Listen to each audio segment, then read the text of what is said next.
So good afternoon. I guess it's always good to have an attorney in the afternoon to keep everybody awake before we have a... I'm sure everybody's familiar with ITAR. It's or the Export Administration Regulation, EAR. These are terms that I think everybody's familiar with. You may not, but it's what we as satellite operators throw out, and it regulates the export control of satellite components as well as any related technologies as well as pictures. Yesterday, and I'll give Joe to upload a paper that I presented to the University of Mississippi School of Law, their space journal. I did an advanced space degree. I practice up in, with Joe, I live in Nevada. I work with the DA's office a little bit north of here. I retired, came from California originally, came here to work with the state doing, this is back in the 80s, doing drug forfeitures. And then I went in the FBI for 24 years as an agent. So, and that's where I first, in a sense, confronted ATAR, basically, or not, excuse me, ATAR, but ITAR, both as a investigative agent, but actually both not only from an economic angle, but from a political angle, because I was involved the first part of my career doing public corruption. And if everybody can think back to the 90s, all the stuff dealing with Russia, now it was back, the issue was China back in the 90s during the 1996 election. So we had looked into a lot of campaign financing out of the Clinton 1996 campaign, and right in the middle of that was this issue of ITAR, and we'll get into that in a second, dealing with how the current regulations, we have amendments where I can talk about that, but I think you have to understand a little bit of history about how ITAR is regulated, how these export controls come into place. There's a statute, lawyers always have to have statutes. ITAR, international, is 22 USC code 2278. You have the ITAR regulations. You have the main statute. Both the ITAR and the EAR have the main statutes, and then you have the Code of Federal Regulations. Now, the history of this, see, ITAR deals with military satellite components. It's very strict regime. It's regulated by the Department of State under the USML or U.S. munitions list. On the other hand, Department of Commerce, the focus is not restriction, it's more helping the United States from an economic perspective. And they deal with commercial satellites where we have issues dealing with AMSAT, SATCOMs mainly can deal with both ITAR and EAR, but as you'll see here in a second, most of the stuff is going over to EAR, which is a good benefit for us.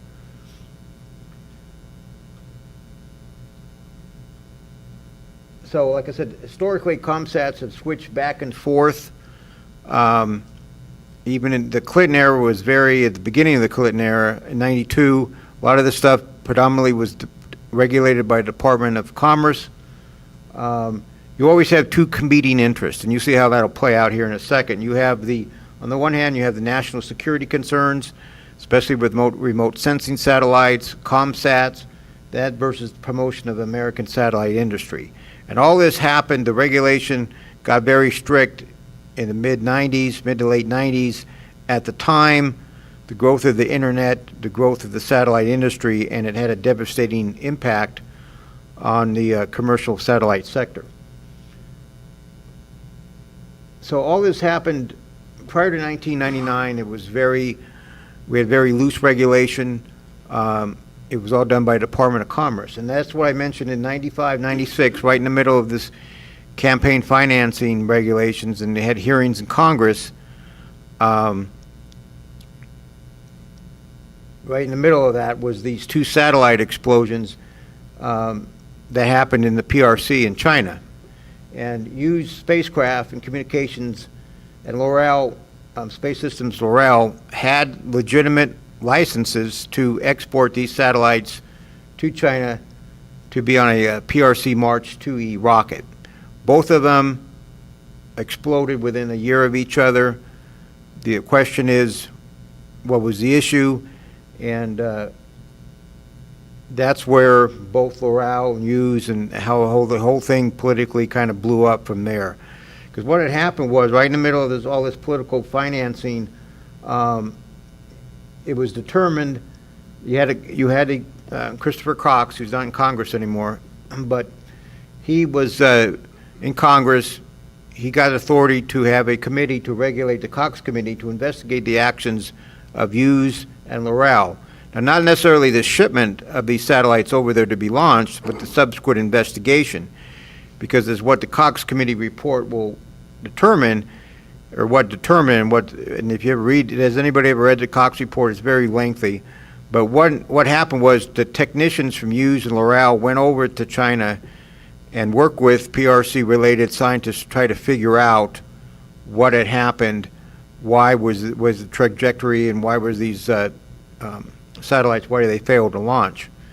And that's where the main issue concerned, because at that time, the Cox report determined that the transfer of this technology and their advice was improper, and the violation of the was improper export. So you have basically the distinction is there wasn't anything wrong with the actual launching of these satellites or the attempted launching. The issue came in when the engineers went over there to work with Chinese engineers.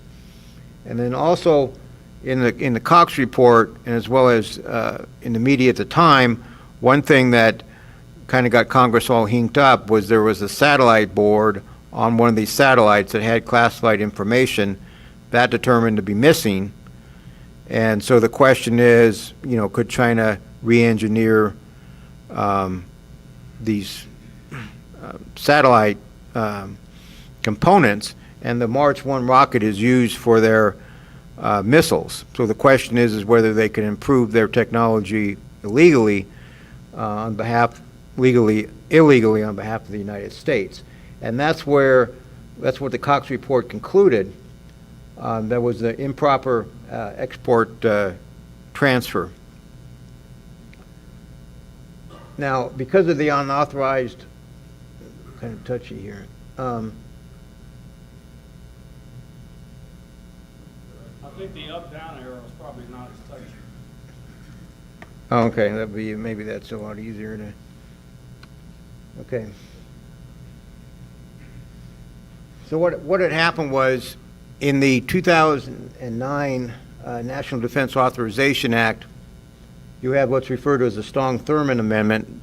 Strong-Thurman was the conservative senator out of South Carolina, and he wasn't a fan of the Clinton administration either. But so what happened is, under that, there was an amendment under that National Defense Authorization Act that removed all commercial and non-commercial satellite export regulation from the Department of Commerce to that should be CCC, to the more restrictive department's ITAR regulation, the USML. And that had a devastating impact on the commercial satellite industry, because not only was it the time where this satellite industry was growing, but at the same time the regulations became very strict. So different studies have come out in regards to, and the next slide will tell you about, well, we'll talk about how much the loss was to the U.S. commercial sector.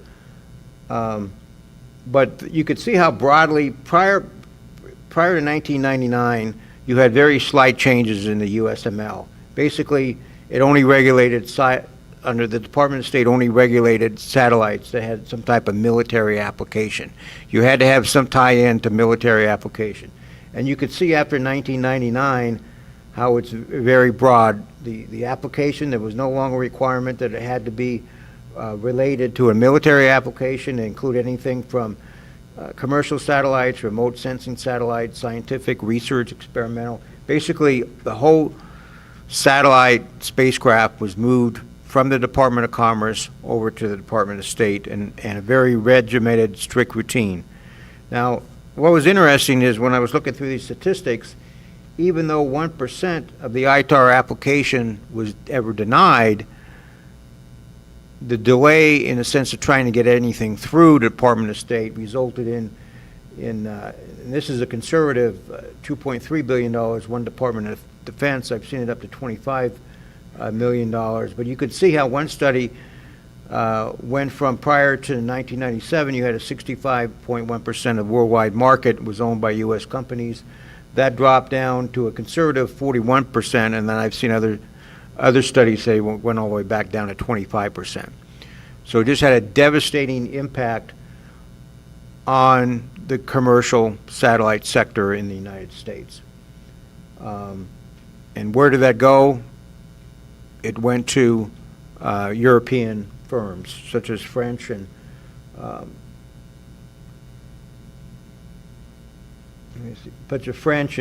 Italian firms, anything connected with the European Space Agency.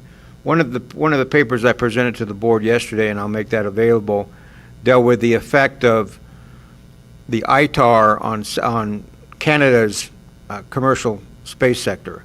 And the Canada Space Agency is very heavily invested in their space sector, probably more than NASA is, and they have a lot of privatization going on, and their RadarSat and RadarSat-2, and there's a planned RadarSat constellation that they have. They take a lot of imagery, remote sensing, based on their borders and their coastal areas. And they were prohibited from, and a lot of the RadarSat, there was an agreement between the Department of State and Canada dealing with the use of these satellites, but Canada was very regulated in regards to what they can do with commercially to try to sell these imagery, take other kind of projects, or even using dual nationals to work on anything that their RadarSat satellite had, because it had USML regulated components on it. So when they were dealing with U.S. engineers, and ATK was one company that had an interest in one of the Canadian companies, you couldn't even send, you had a Canadian that had some type of Iranian or Chinese dual national, they could not, even though they were fine, they could not, just by being citizenship of these countries, they couldn't participate in any type of satellite projects that if involved anything of that was on the munitions list. And there was actually a time where ATK was trying to take over RadarSat from Canada, and that was, the Canadian government stopped that, but that's another instances where jobs were lost into the U.S. sector because they were not able to, Canada was concerned that, the ATK was not able to buy Canada or any Canada out because they were concerned of the ITAR regulations, and both countries had lost jobs as a result. So you have, this leads into 9/11. You have basically an elevated national security concern dealing with satellites, anything dealing with the Middle East and the PRC, and so you had very strict enforcement, and we had. I'm sure you have your own experiences on it, but I just threw up there two different cases that had concerns of how, even though they don't seem ITAR, one seems ITAR, but there was a case called out of Texas, United States v. Butler, 2004, where this doctor was caught, he had some fraud, but he was basically, he had a contract dealing with Texas Tech, and there was basically it was a white-collar case, and it kind of went into an ITAR regulation case where he was sending plague over to Tanzania, and that was, in a sense, ruled an ITAR violation, and he got 24 months in prison because of that. And then there's another case there dealing with Suntech Microwave, that's called a deemed transfer, where their engineers went over, worked with a China firm to try to manufacture detective logs for video amplifiers, and they were fined criminally, the company was fined $399,000 And then they paid a civil fine to settle the civil part, because ITAR and EAR regulations have both criminal and civil penalties, and they actually got a 20-year export ban, which is kind of extreme. Basically, I don't know if the company went out of business, but it would probably severely limited the value of the company. So everything goes very regulated up to about 15 years, and then it comes 1999. The Obama administration started looking at, because of the complaints in the industry, started looking at this. There was an interagency review by the Department of State and Department of Commerce.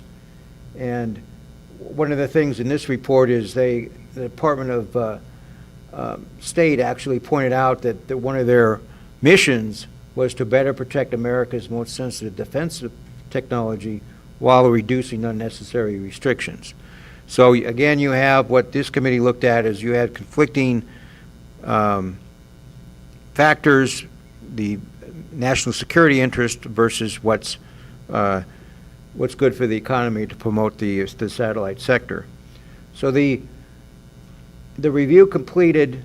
Again, here was the goal of the committee, was to strengthen national security and the competitiveness of U.S. manufacturing, at the same time adopting to the changing economic and technological landscape. So you have, again, the various interests involved and how they're competing against each other. The result came out, there was 4 recommendations out of this committee. One is to have a single export licensing agency, a unified control list, a single primary enforcement coordination agency, and a single integrated information technology system. Now that was the broad goals that came out of that 2010 Obama interagency review. Then at the same time, and 2 years later, you had a risk assessment done by the Department of Commerce, which they made recommendations. Department of State and Commerce made recommendations to Congress. So then in 2012, Representative Adam Smith put forth an amendment. Remember how in 1999 you had an amendment to the National Defense Authorization Act, and this seems to get, everybody wants defense passed, so this then tends to be a vehicle a lot of times for anything that's slow in Congress. People will attach amendments. So in this aspect, it was sort of like reverse what happened in 1999. So in 2003, under the Smith Amendment, they gave the power to the president to determine what export regime would control these satellite systems.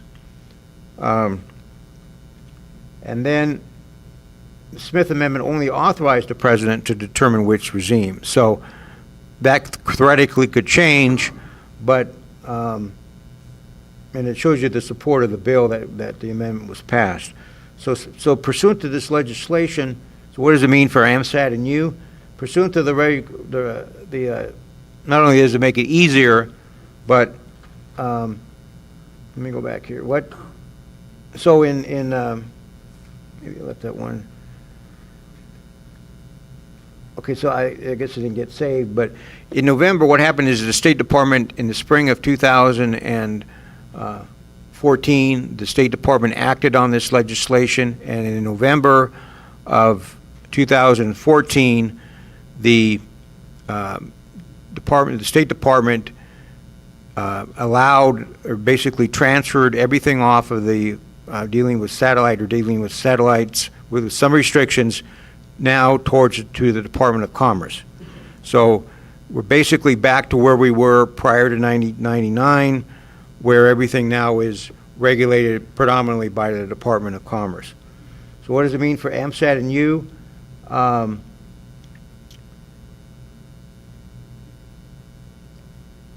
Okay, I think I'm going back. Okay, what's not included? Now, let me go back. Okay, what's still included I guess we'll do the non-included. What's non-included in the U.S. munitions list and what's included, now regulated by the Department of Commerce, is basically all COMSATs, communication satellites, without classified components.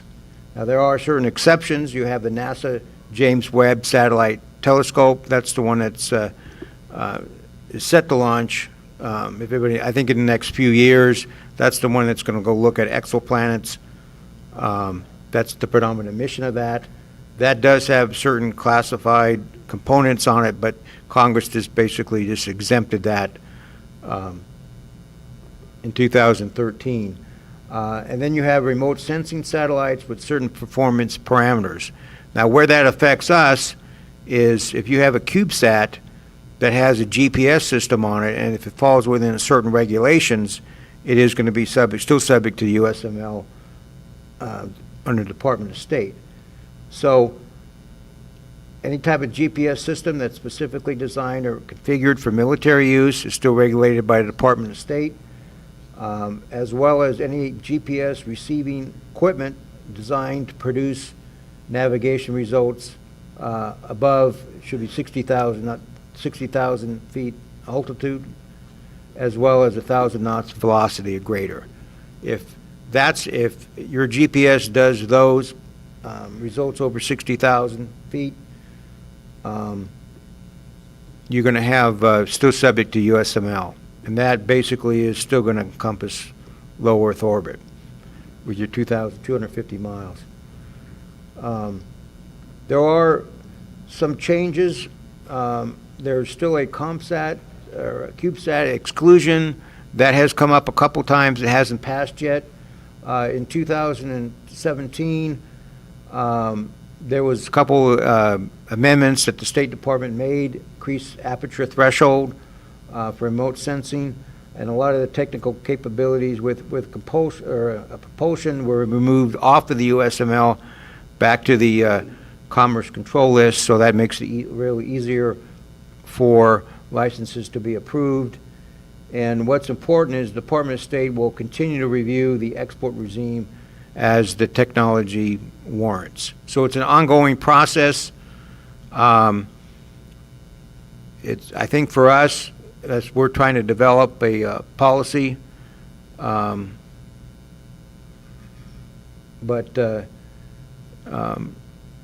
yes. So for the part, and it's really nice to hear that a lot is now out of our ITAR, but for the part that remains, I would think that AMSAT needs a policy under the 120.11 public domain rules. And do they continue unmodified, and do you have anything to say about them?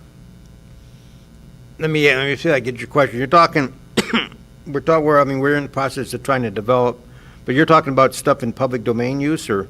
Well, I come from the open source community. Okay. And we have obviously had to deal with with ITAR for decades. Yeah.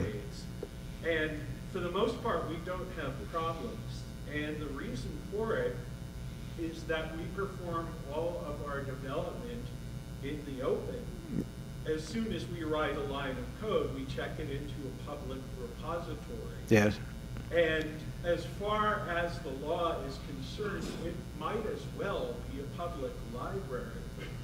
So I submit that if AMSAT operates this way, that they can fit in the 120.11 carve-outs. No, I think, and that came up yesterday at the board meeting, that's one way in which a lot of this stuff is excluded. I think where you have problems is if the AMSAT works with either a foreign national, where there's something on the munition list. So I think before, everything was regulated, spacecraft was on the U.S. munitions list. Now the presumption is the technology has to be there on the list, which would make it ITAR controlled, or if you're dealing with something that's ITAR controlled and you're dealing with a foreign national.